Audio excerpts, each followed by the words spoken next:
असे हृदयी पावलो, आनंदी सुखी मी जाहलो. प्रभू येशू ख्रिस्ताच्या सर्वश्रेष्ठ नामात आपणांचं अभिवादन. पवित्र शास्त्र बायबलमध्ये लोककृत वर्तमानाच्या 13व्या अध्यायातील 25व्या वचनामध्ये असे म्हटले आहे, घर दण्याने उठून दार बंद केले म्हणजे तुम्ही बाहेर उभे राहून दारठोकीत म्हणू लागाल, प्रभूजी आम्हासाठी दार उघडा. तेव्हा तो तुम्हास उत्तर देईल, तुम्ही कोठले आहात हे मला माहीत नाही. आपल्या बाबतीत असे कधी घडले आहे का की एकमेकांना चांगले ओळखत असूनही कोठेतरी भेटले असता समोरील व्यक्तीने आपणास ओळखच दिली नाही? आपण आठवण करून देण्याचा बराच प्रयत्न करून झाल्यावर ती व्यक्ती म्हणाली, क्षमा करा, परंतु मी काही आपल्याला ओळखले नाही. असं झाल्यास आपल्याला कसे वाटते? किती ओशाळायला होते ना?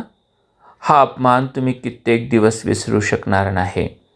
प्रभू येशू ख्रिस्त त्याला सतत विरोध करून त्याला देवपुत्र व तारणारा म्हणून स्वीकारण्यास नकार देणाऱ्या इस्रायलाला, तसेच शास्त्रीय पुरुषांना मुख्यत्वे सांगतो की एक दिवस असाही येईल जेव्हा तोही त्यांना ओळख देणार नाही.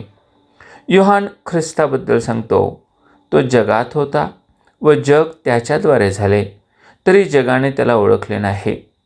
जे त्याचे स्वतःचे त्यांच्याकडे तो आला, तरी त्याच्या स्वकीयांनी त्याचा स्वीकार केला नाही. जर आज आम्हाला ख्रिस्त गाजवला जात असता, म्हणजे त्याने आम्हासाठी वधस्तंभावर प्राण देऊन जे उद्धाराचे कार्य केले ते विदित केले असता, जर आम्ही त्याच्यावर विश्वास ठेविला नाही तर आम्ही स्वर्गात प्रवेश करू शकणार नाही. दार बंद होईल व त्यानंतर आपण कितीही आर्जव केला तरी ते पुन्हा उघडले जाणार नाही. तो म्हणेल, मी तुम्हाला ओळखत नाही.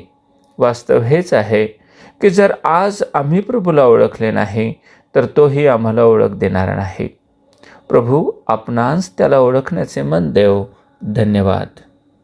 विस्तराय मला पामरा तारिणी, दिव्य तेज मम मनी घातले, दृष्टी